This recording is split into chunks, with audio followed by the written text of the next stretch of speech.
Hope it's a great day. Now,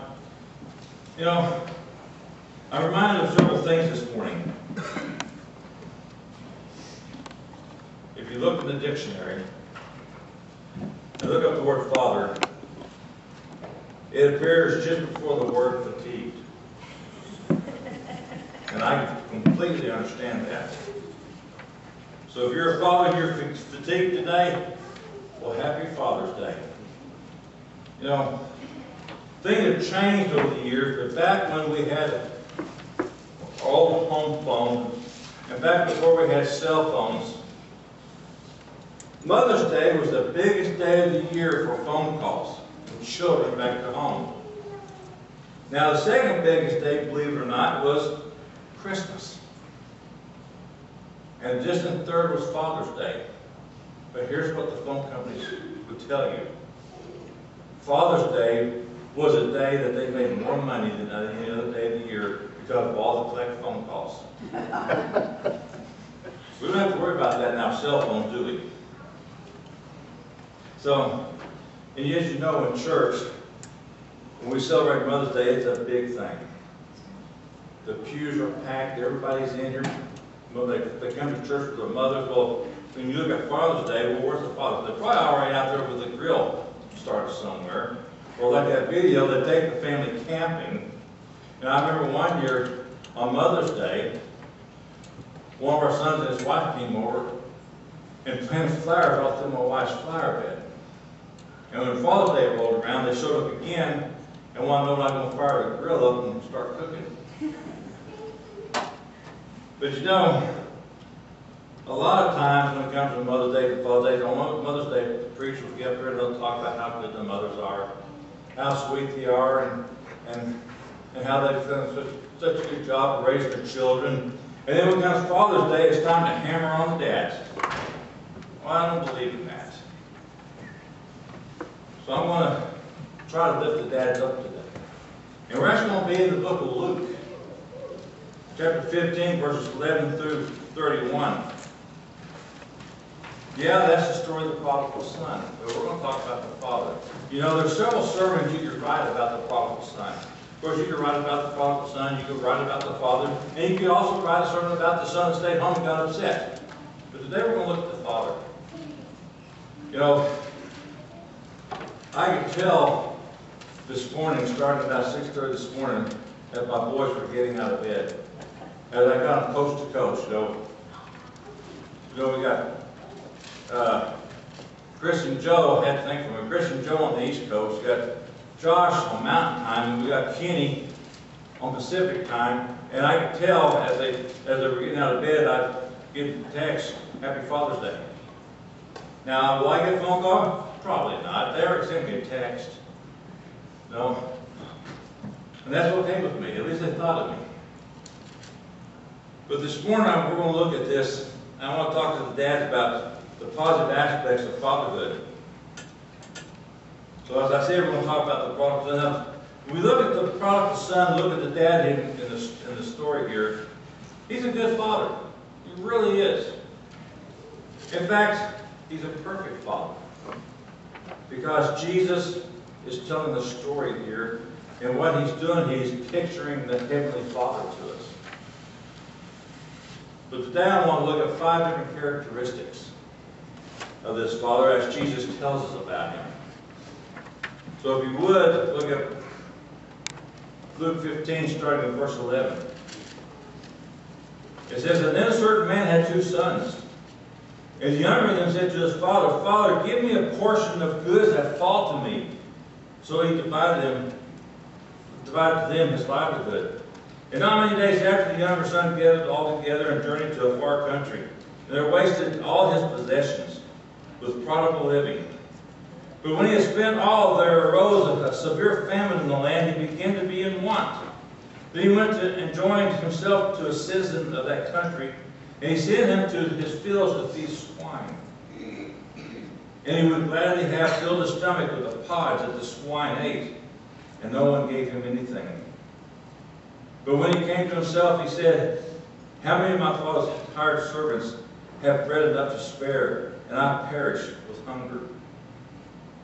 I will arise and go to my father and say to him, Father, I have sinned against heaven and before you, and I am no longer worthy to be called your son. Make me like one of your hired hands. And he arose and came to his father, but when he was still a great way off, his father saw him and had compassion, and ran and fell on his neck and kissed him.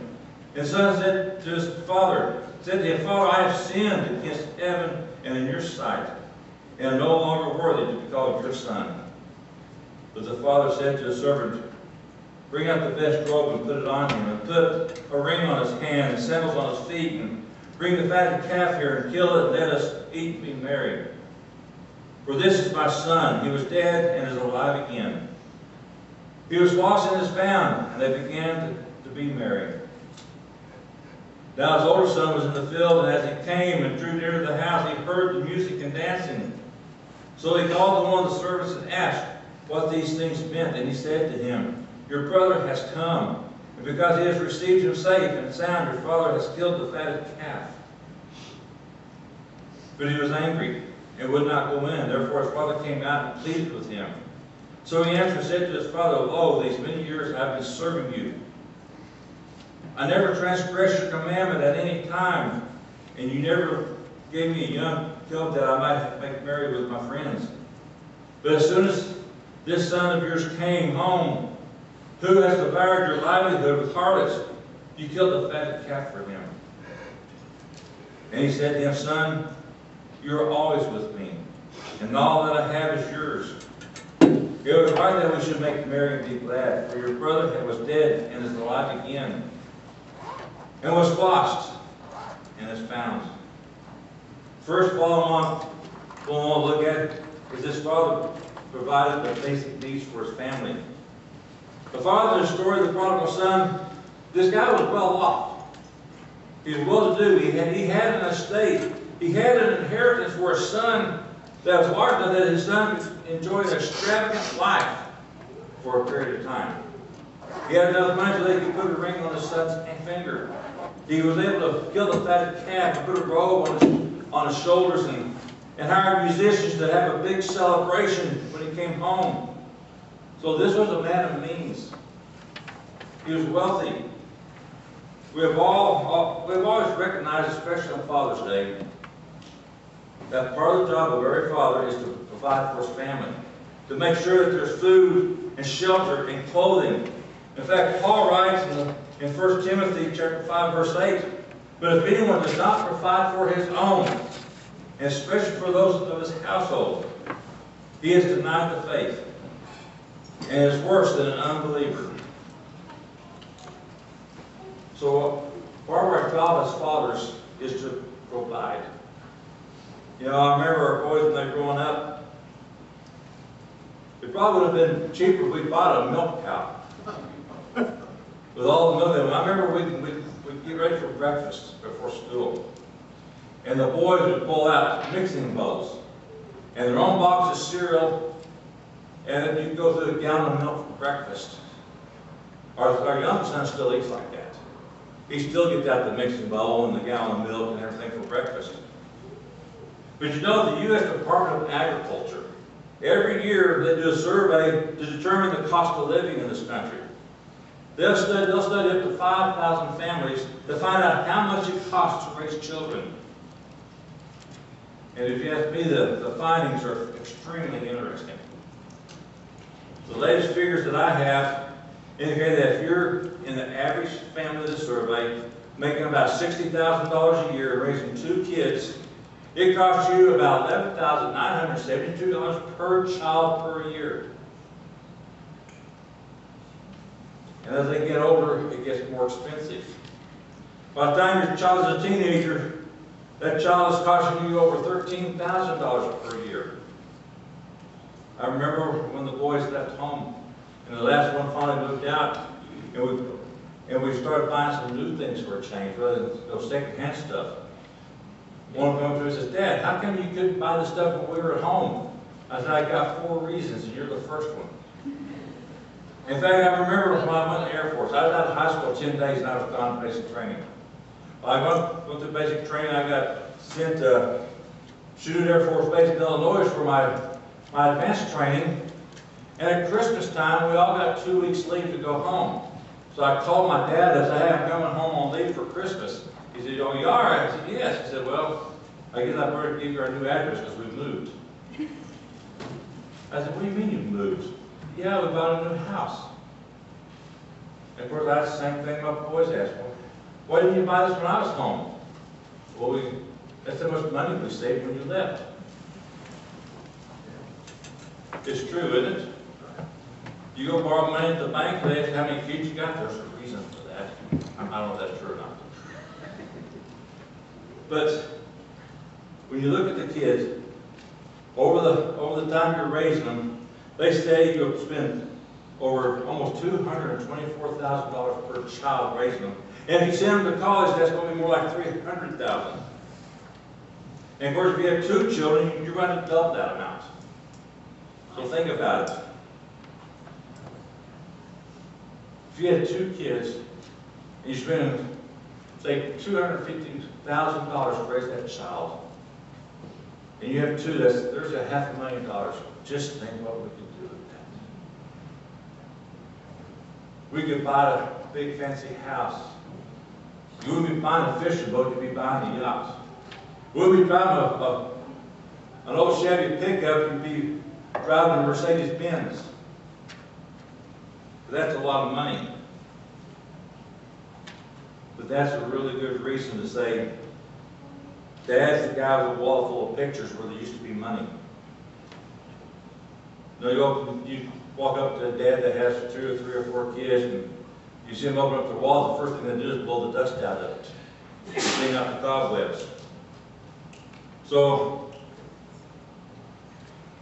kids, if you're critical of your dad, because you thought he didn't provide enough for you, or you thought you didn't have the opportunities of other kids, or you thought you didn't have the clothes that you wanted, or you thought you didn't go to all the places that you wanted to go, you might want to pause a little bit today and look at your dad and say, thanks. Thanks for being a good provider. Second, this father was generous beyond what we reasonably expected. When we look at verses 11 and 12, we see how the father had quite a bit, and his son asked for his portion. Now, if you put that in today's language, it would go something like this. You got a boy, 18 to 20 years old, who comes to his dad and says, Dad, I've calculated it out, and I've come to the conclusion that when you die, I'm going to inherit $250,000. Well, I want my share now. I don't want to wait until you die. That's what the prodigal son said to his dad there. You know, if that happened today, it'd be a surprise to any of us if we actually saw a father do that. If we had a father in this church that suddenly gave his son $250,000 because that's probably what he inherits when he dies, we probably don't get him checked out.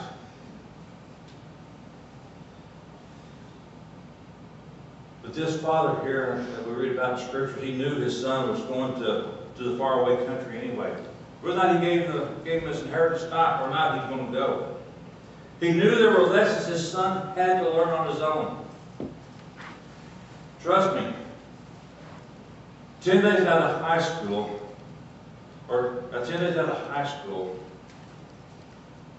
you're sleeping in a barracks with 60 other guys when you're used to a room to yourself.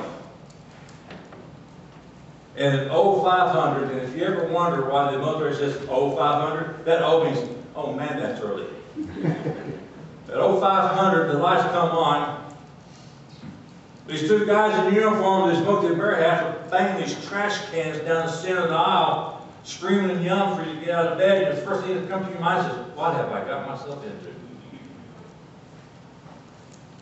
But this son here, the father knew he was going to go anyway. He knew also what was best for the son to stay behind. So he gave the one son his inheritance. Now that's pretty generous, isn't it? Now some of us are sitting right here right now thinking, I can hear what some of these fathers are thinking right now. $250,000. I had to borrow money from my wife to give the kid $25 to leave. The kids, think of this. Has your dad been generous to you? Does he provide food, clothing, and shelter for you? Is he generous with his time? Does he talk with you and share time with you? Irma Bombeck wrote this about her dad. She said, "My daddy just didn't know how to show love. It was Mom who held the family together.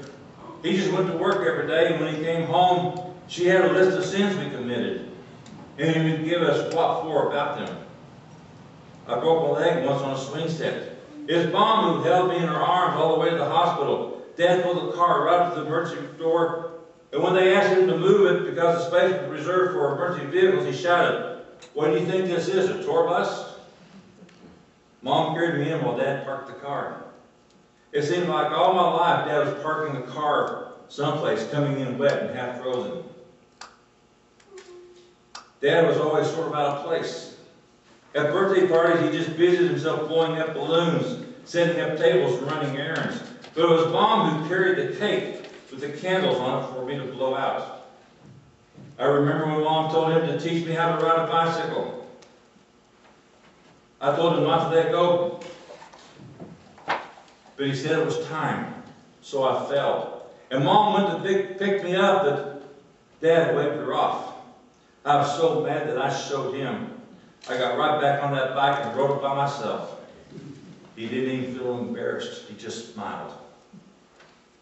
When I went off to college, he was just fiddling with the luggage and the boxes. It was Mom who sat down and said that everything would be all right. She did all the writing. Dad sent the checks and a little note about how great his lawn looked now that I was no longer playing football in the backyard. When I got married, it was Mom who choked up and cried. Dad just blew his nose loudly and left the room. All my life he said, "What are you doing? What time are you going to be home? Do you have gas in the car? Who's going to be there? No, you can't go." Not Mom. She just loved me. But Daddy, he just did seem to know how to show love, unless it's possible. Daddy was showing it all along, and I just didn't recognize it. If your dad's being generous to you, you need to look at your dad and say, "Thanks, Dad."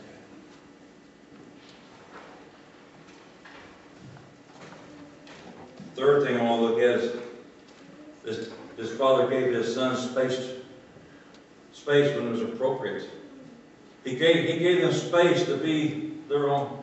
He gave his son space to be his own person. The hardest thing to do is to turn your children loose. You remember the first day of school when you walked your children to the bus or you walked them to school and you watched them leave. Remember when they went to camp for the first time. They were gone for a whole week. Remember when they drove for the first time without you in the car. Oh, I remember that. I was a nervous wreck. I guarantee that every time we let our child drive the car by themselves the first time, we were afraid. No, we tell them, "Don't mess up the car. Don't you wreck this car." Well, I guarantee you, every father in here would have said, if they would have gotten that call about the car being wrecked, their first thought would be, "Are you okay?" Remember when they went to college and you left them in the dormitory? Well, we've got boys with college degrees, but try sending your child off to the military. When my boys got their first orders to go to Iraq together, this is back when it was really bad over there, I told them I was writing a letter to the president to excuse them, that you didn't have time. Well, that boy told me it wouldn't work. I didn't get to do this, but remember when you walked your daughter down the aisle, or you got to go to the father-daughter dance with your daughter? I was blessed at a couple of times with our granddaughter Leanne.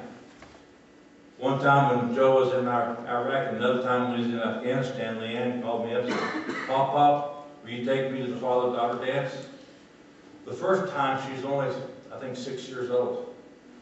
And so we had a blast. We had our pictures taken. I wore a suit. She wore her nice dress and everything. We had a blast. Then 3 years later, she's 9 years old now. She's a little bit more mature. And she called me up and says, Pop, can you take me to the father-daughter dance again?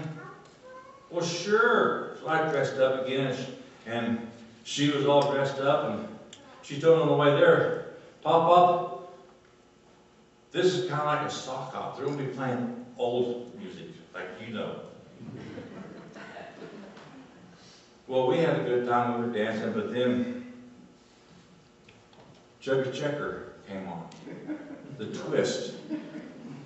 This is back before I had artificial knees and everything. I was about 50 pounds lighter and in good shape, and I got into it. I was going down, I was coming back up. About the second time I did that, Leanne grabbed me by the hand. She led me over to my chair and told me to sit down, and she gets real close and said, Pop, don't you ever do that again. I was not allowed to dance the rest of the night. In fact, if I wanted something to drink, I didn't move that chair, she'd go get it. But we still had a blast. When we look back on our kids and the things that we did with them, those were tough times parenting, weren't they? Gary Ezzo, he's the executive director of Growing Families International. He says there's 4 stages in parenting. The first stage is discipline. This is from birth to age 5. This is when you set rules, draw the guidelines, and say, this is right and this is wrong. This is good and this is bad. If you don't do it in the first 5 years, you probably won't be able to do it at all. The second stage is training. And he says that's from 6 to 12 years old. Training time is when you're setting the example. You become the role model. You show them how to dress themselves, to tie their shoes, to cut their own meat.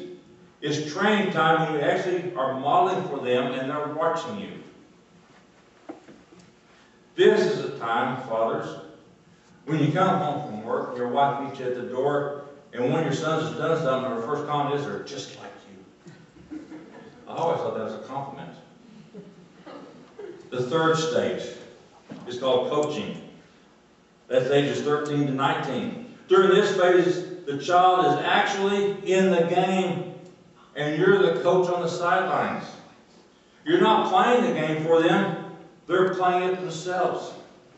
You may call a timeout. You may huddle up. You may send them some plays, but you're the coach and they're the players. And then the last stage is friendship. Sometime around 20, throughout the rest of their life, you become good friends. You walk together, you talk together, you remember together, you laugh together. You've turned them loose to become the person God has intended them to be. So if you have or had a father who was wise enough to turn you loose, and that you become the person that God created you to be, you need to thank your dad. Fourth, this father was willing to forgive a serious offense and move on. I want to read 14 again. But when he had spent all, there arose a severe famine in that land, and he began to want. Well, this was evidently the first time in this boy's life that he has ever been in need. Always before, his father provided for him. But now he's hungry, he's cold, he's homeless. For the first time, he's in need. And this is a new experience for him. And we see in verse 15 how he hired himself out to a citizen of that country who sent him to the field to feed the pigs. Now, I've fed pigs. I've stopped hogs before. I climbed in with the hogs one time. I went there for a couple of seconds. My grandfather grabbed me by the neck and yanked me back out again. Because we just fed him. He said, you're going to be deserted if you stay in there. But to a Jew, the worst thing that they could do is be around pigs because they considered pigs as unclean. So that's just how horrible this was. and feeding the pigs was the lowest job on the farm.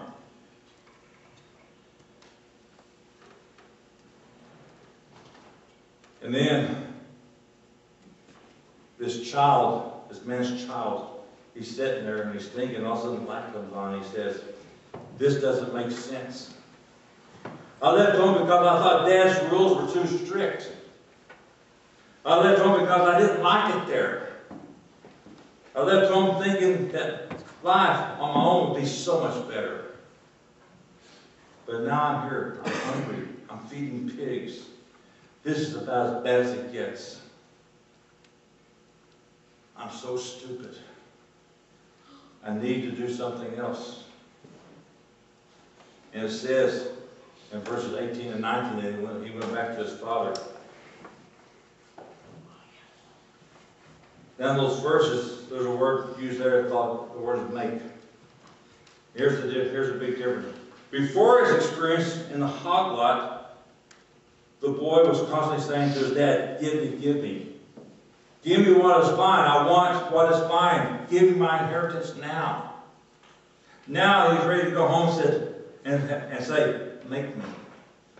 Everybody needs to travel that road. We all need to travel it. When you finally graduate from saying to God, give me," all the time, to the place where you're saying to God, "God, make me. Make me into the kind of person you want me to be." Then you've graduated to where God can begin to mold you and make you into the person that He needs you to be. I want to read verse 20 again. "And he arose and came to his father, but when he was still a great way off, his father saw him and had compassion and ran and fell on his neck and kissed him."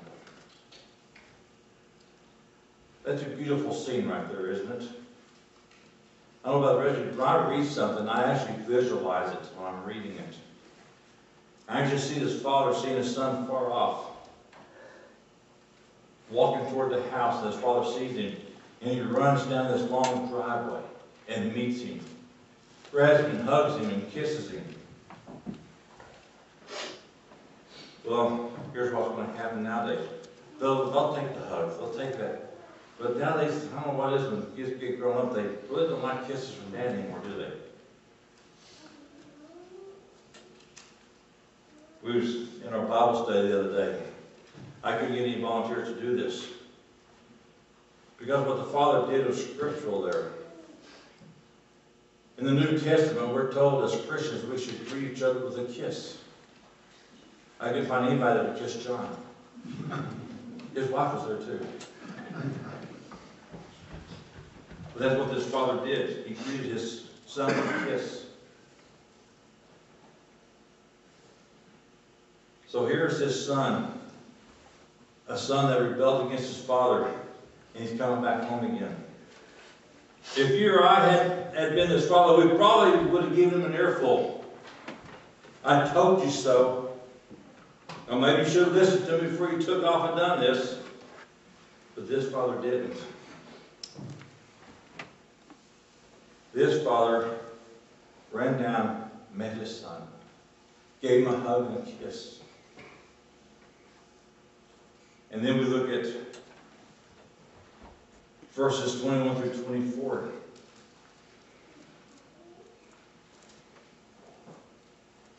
That's where the father tells the servants to bring the robe, put a ring on him, kill the fatted calf. It's tough to be that forgiving, isn't it? But as I was looking at this sermon today, as I was getting ready this week, I began to think about my own dad and some of the times some things I put him through. So maybe it's on this Father's Day it'd be good that I call my dad and say, "Thanks, Dad." Because my dad always told me, as I was growing up, I want to pay for the way I acted. I had 4 sons. There's no way I was that bad. But the 5th point here. He loved his sons equally, even though he handled them differently. Let's look at verses 25 through 28 again. It says, "Now his older son was in the field, and as he came and drew near to the house, he heard the music and dancing. So he called one of the servants and asked what these things meant. And he said to him, Your brother has come, and because he has received him safe and sound, your father has killed the fatted calf." But he was angry and would not go in. Therefore his father came out and pleaded with him. This situation with this son is completely different, isn't it? These two sons are completely different. One stays and does the work at the farm day in and day out. The other one had this law stricken him, and he went to the far country. They are very different sons. You cannot handle them the same way, but you need to love them the same. You just need to handle them in different ways. In verses 29 through 31 it says, "So he answered and said to his father, Lo, these many years I have been serving you. I never transgressed your commandment at any time, and yet you never gave me a young goat, that I may make merry with my friends. But as soon as this son of yours came, who has devoured your livelihood with harlots, you killed the fatted calf for him." And he said to him, "Son, you were always with me, and all that I have is yours." Doug Flutie, I'm sure you remember him. He's an NFL quarterback. He has a son that's autistic. So he can't speak, he's severely handicapped. But Doug Flutie once said, "I would give up all of my success on the ball field if my son could just look at me and say, Dad."